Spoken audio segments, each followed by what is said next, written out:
In the past decade, Roblox has become one of the biggest game platforms in the entire world. Many games have been made here, and few have seen incredible success. What happens when a Roblox game nails almost every single aspect perfectly? You get this. Grow a Garden has one of the craziest success stories in the history of gaming, not even just on Roblox, and it's not getting nearly as much attention as it should be. In Grow a Garden, you grow a garden. You plant seeds to grow crops, and these crops differ in value depending on their mutations and size. These factors can be changed or boosted by weather conditions, pets, and certain obtainable items. You sell these crops to fund the production of better crops with better mutations and increased sizes. You then take these crops and do whatever you want with them. Sell them, trade them, or use them to flex on other players. That is the entire game, and there is no ending. The game is so bare bones, yet it's so popular, that entire internet cafes in the Philippines are jam-packed, full of people cheering for the latest update, alongside 11 million other people. What the hell is going on? Let's go back just a little bit. You have the original creator. They decided to make Grow a Garden, and they finished it in 3 days. The game released, and it actually took off a little bit. Very early on, it reached over 1,000 concurrent players. This is great for a game release, but it's not up there with the greats just yet. Someone very significant happened to notice this game. Jansen Madsen, or Jandal on Roblox, discovered this game and took over management, with the owner retaining 50% of their game. Do Big Studios also came in and claimed a smaller percentage alongside Splitting Point. Why would they go all in on this game that had just released? The kinds of games that Jandal has a ton of experience with are very specific. They're clickable, engaging, and, according to his website, mind-tantalizing? Roblox games work very similarly to YouTube videos. A good way to guarantee success is to make them as clickable as possible and as engaging as possible. Jandal has been on Roblox for a while, and knows how to spot a successful Roblox game before it explodes. I'm guessing that's exactly why he got his hands on Grow a Garden. Around April 10th, his studio released the first update, and the player count was already in the 5 digits. 10 days later, the game was at 6 digits. Within 3 weeks, Grow a Garden went from 1,000 players to over 300,000. Fast forward to May 17th. Grow a Garden is about to have its first breakthrough idea for updates. They released a new pet that you could only get while being in the game right before it updated. This sense of urgency was enough for 5 million people to get on. The previous player count record was utterly smashed by almost double. At this point, it was one of the most popular games, not just on Roblox, but in the entire world. And then 1 week later, they decided that 5 million was child's play. 9 million people showed up to help break the world record for the most people doing the Monster Mash dance at once. And just when you thought it was all over, they broke the ceiling again. 11 million people hopped on for some busy bees. We're nearing world record numbers here, numbers that rival the peak of Fortnite. This is now one of the biggest games in the world, if not the biggest already. But why? And how?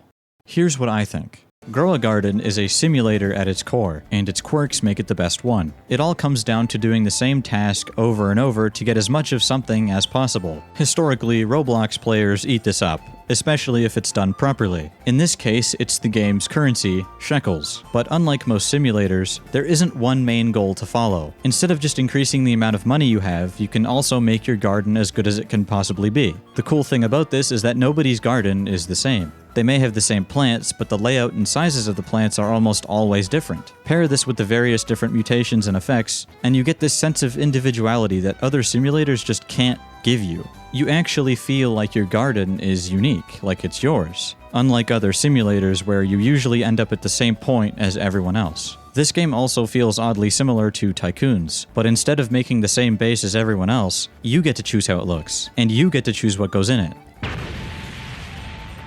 Your typical simulator is going to have this low poly, low detail, super bright, effect-filled aesthetic. This has been around for so long, and it's safe to say that people are aware of what kind of game they're playing the second they see it. Grow a Garden, on the other hand, is incredibly easy on the eyes. It uses your typical classic art style, and that's pretty hard to go wrong with. It's easy to distinguish everything, and it's just a breath of fresh air. It also works with the scale of your garden really well. Any other art style would have more detailed plants, and considering how your plants are bound to be super close together, it would look awful. In Grow a Garden, your garden never looks like a mess unless you really want it to.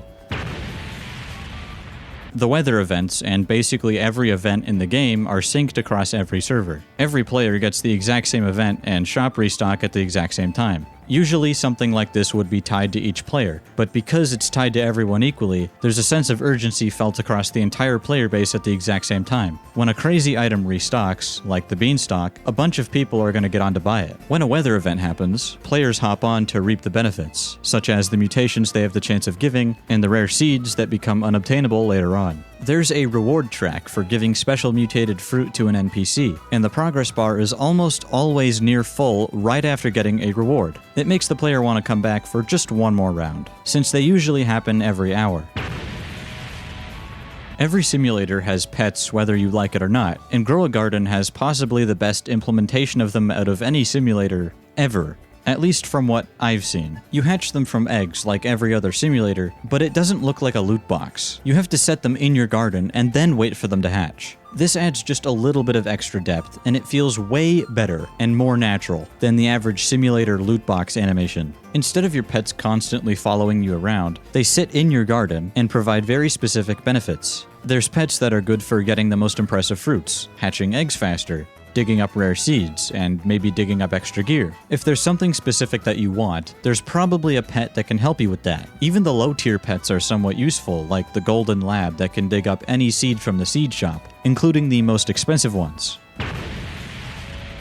If you have a friend with you in your server, you get 10% more shekels when selling your fruits. You can fill a server with a bunch of people who are all friends with each other and make bank. One of the most important parts of Roblox is playing with your friends. You can check each other's gardens out, give suggestions, flex on each other, and even see who has the largest plant. The friend boost just adds another benefit on top of these. Filling your server with friends can protect you from people trying to steal your fruits. If you so wish, you can walk up to anybody's garden and pay a set fee to steal any fruit that's there, no matter the value. When players get super rich, they don't want anyone stealing their prized possessions. Usually, games will make it very obvious as to where the microtransactions are. They'll label them in really big text or throw a bunch of effects around them. In this game, the Robux options aren't presented in plain sight like that. Instead, you can use it to purchase anything in the game that can also be bought with shekels. They're not screaming at you to use Robux, they're just giving you the option. The prices also aren't astronomically high. This makes it easier to spend money, even though you may not think so right away. The game's items run on a per-player stock system, and oftentimes, they're out of stock. Items have a chance of restocking after a certain amount of time. For the most common items, which would be seeds and gear, it's every 5 minutes. As the items get better and better, the less likely they are to restock. Sometimes the rarest items will only restock once per day, and each day there's around 300 restocks. Even when they do restock, they only stay there until the shop restocks again 5 minutes later. So there's actually a real chance you could go days and days and days without getting anything. If you really want a good plant and you just can't manage to catch a restock, you can just buy it with Robux. There's also the limited time events. You can buy the limited items with Robux, or you can obtain them through free-to-play means. Unlike a specific other game, these items aren't completely unobtainable for free-to-play users. They're still much harder to get if you don't use Robux, but at least you have a chance. The way the Robux purchases are implemented works so well that they don't even need to have game passes. They could have them, but it's better for PR if they don't.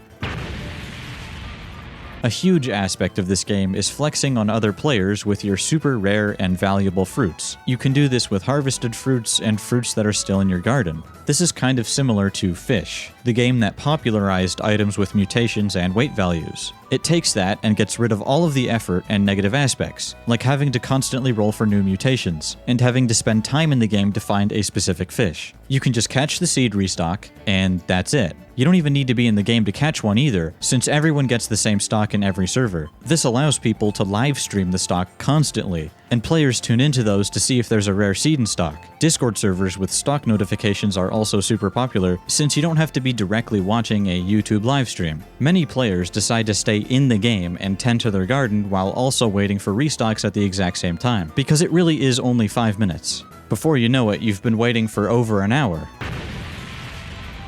Grow a Garden's main gimmick is that your garden grows while you're not there. It grows offline. Anything that you have in your garden will make progress when you go to sleep or go to school. There's almost always going to be a ton of grown fruit ready for you to harvest, no matter what. This makes players feel much better about coming back because it feels like they've done less work for more progress. Anything that makes the process faster, easier, and more simple will make players return. They always have a reason to come back, even if it's just for a few minutes.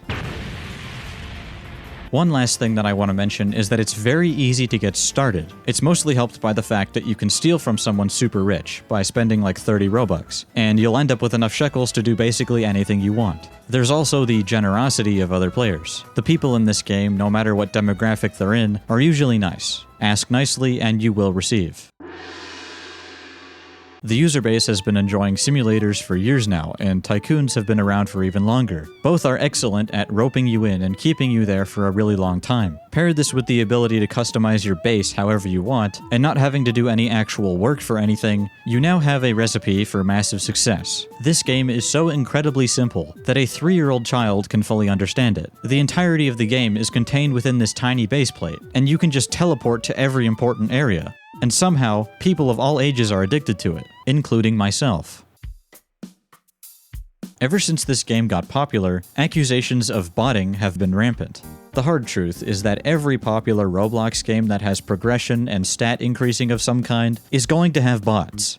There's people out there who just don't feel like grinding, so they go and purchase accounts off of black market websites. A lot of people just don't want to believe that Grow a Garden's milestones are real. There definitely are bots in the game, there's proof. But the reality of the whole thing is that Grow a Garden just hit all of the right marks. It did everything right, and now it's here. If the entire game was botted, it wouldn't just be Grow a Garden doing it. Roblox themselves came out to confirm that Grow a Garden was not reaching illegitimate numbers. The players are real, and Roblox literally spells out how Grow a Garden is doing it. Grow a Garden's global success is fueled by exceptional user retention, vibrant social interactions with friends driving play, and strong Robux engagement. It really is the perfect Roblox game, and that distinction is very necessary. To Roblox developers, Grow a Garden was a stroke of genius that they wish they had thought of. But to a normal person who doesn't indulge in simulators or games of that type, and even people who don't play Roblox at all, this game just isn't good. It's quite literally just a mindless clicking game, if you can even call it a game at all. It hits all of your dopamine receptors, but it doesn't provide gameplay that challenges you or makes you think. You're doing a lot less than you think you are. The only reason Grow a Garden can work and become this popular is because the modern Roblox landscape is full of children who don't have attention spans anymore, and they need the most simple yet engaging games possible.